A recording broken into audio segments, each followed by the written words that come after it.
Dragon Ball Super Manga Chapter 16 reveals some really exciting information. Like all 12 gods of destruction in the future are dead. As we know, currently the manga is way behind the anime series. In the first two arcs, the manga was actually ahead of the anime, so it had some importance and the fans checked out to know the story even before the anime. But as it lagged behind, the fans started losing interest on it, so it started to present the story in a different way as compared to the anime and altered some moments with minor changes. Like in the anime, Goku uses Kaioken over Super Saiyan Blue, but in the manga Goku transforms into Super Saiyan God instead. Basically, Toriyama handed out the main storyline to them and Toei and Toyotaro are adding details and presenting it their way. So the manga and the anime can take the liberty to present the story in different ways, keeping the main plot intact. Unlike some of the previous manga chapters, this one was really good in terms of giving us the fans some value. It gives us some hints and also details some of the things that were shown in the anime. So if you are a Dragon Ball Super fan and want to understand what's happening in depth, this is one chapter I recommend you to check out. Till now, DBS has aired 58 episodes. Goku, Vegeta and Trunks returned from the future after failing to defeat Goku Black and Immortal Zamasu. They then met with Whis and Beerus. After finding out that Zamasu threatened Zuno and combining clues from the future with that, they figure out Gawasu's life is in danger. So they head right off to Universe 10. Further, from title and summary reveals of the upcoming episodes, we know that Zamasu will kill Gawasu and Beerus will destroy Zamasu. However, we are in a really confusing situation and the numbers of unanswered questions are just increasing. Zamasu inquired Zuno about the Super Dragon Balls and Goku. Though Whis makes some speculations as to what Zamasu wished for, it's still a mystery as to what Zamasu wished or will wish for. On the other hand, we have an immortal Zamasu and a Super Saiyan Rose Goku Black in the future. Speculations of Whis fail to explain why a copy of Goku would have Zamasu's ki and his very own consciousness. Also, if Beerus kills Present Zamasu in the coming episodes, we don't know how the dots between the present and future Black or Zamasu will eventually get connected.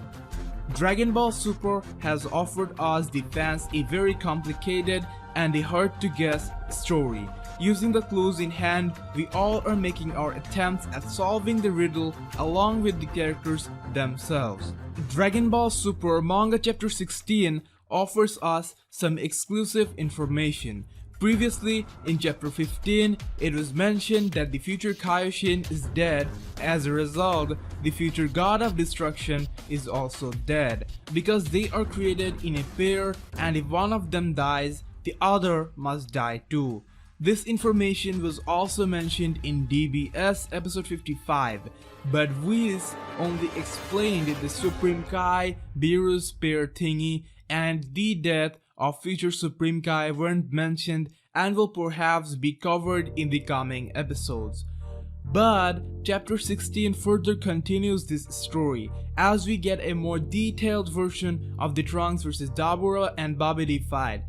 In the anime, a very short scene was shown along with Trunks' narration. It appeared more like Goku and others trying to imagine how he defeated them.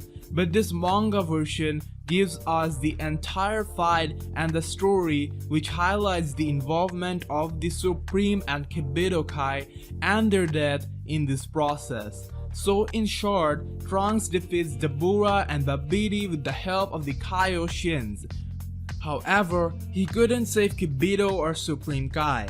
The death of Supreme Kai also marks the death of Future Beerus. I'm not sure how the life of old Kai would fit in here, we will see. From the presentation, it looks like Black observed this entire thing. He was probably there to kill the Supreme Kai but didn't need to do it himself. Anyways, it is revealed that Black actually killed all other Kaioshins of the remaining universes, and so all 12 gods of destruction from 12 universes are now dead and he has no obstacles in his path. Of course, there is some confusion regarding this. What happened to Whis, Vados, and the rest of their kind? Killing the Supreme Kais would only kill the god of destruction. Could this mean they got withdrawn to somewhere else or something like that? Also, what about Omni-King or the Grand Priest or other characters like that? Well, about Omni-King, there's a theory that there's only one version of him since he is the god of everything. In that case, it could be possible he ignored timelines other than the main timeline. Toriyama, while declaring this arc, mentioned the Omni-King will get involved in a battle surpassing time and space. We don't know how exactly he will be involved, but in the anime, he gave Goku a button by pressing which he can instantly be summoned. At some point, that might get pressed willingly or unwillingly, resulting in his involvement. However, in the manga, this part has not been shown yet. In the anime, Kaioshin Beerus pair was explained before Goku went to Omni's place. But they already did that in the manga. But the Omni-King hasn't called Goku yet, since Zeno's involvement would be a major thing. If it is to happen, it will be shown both in the anime and the manga. So unless they change the story later on, the Omni-King will get involved in this chaotic battle. So what do you think about this? How do you think he might get involved and what role might he play?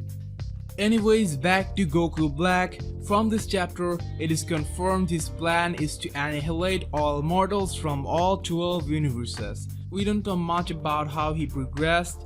Trunks mentioned earlier that he killed beings of many other planets, but we don't exactly know how many or things like that. If they are implying he already dealt with some other universes, then shouldn't he be facing opposition from other powerful beings like the Hitman Hit? These are some of the things that still remain unanswered. But one thing is confirmed, that he easily took out Kaioshins of all universes. They made a minor change in the manga. Instead of Goku, Universe 7's Kaioshins visit Universe 10 and fights Zamasu, where Kibito is pretty easily defeated by Zamasu. As you already know, Zamasu is a prodigy among the Kaioshins and is leagues above them. So this scene in particular reminds us that Zamasu would have no problem defeating other Kaioshins. In the manga, Goku didn't fight Zamasu as of yet, but he was mentioned by Supreme Kai and that obviously bothered Zamasu. Some might argue that making Goku fight was a better decision since it plays a major role in fueling his anger. What you have to understand here is, while making the manga, it's more about making it different from the anime, so sometimes Totaro opts to use the second best options. Because we don't need the same thing we already saw in the anime, and I like this method.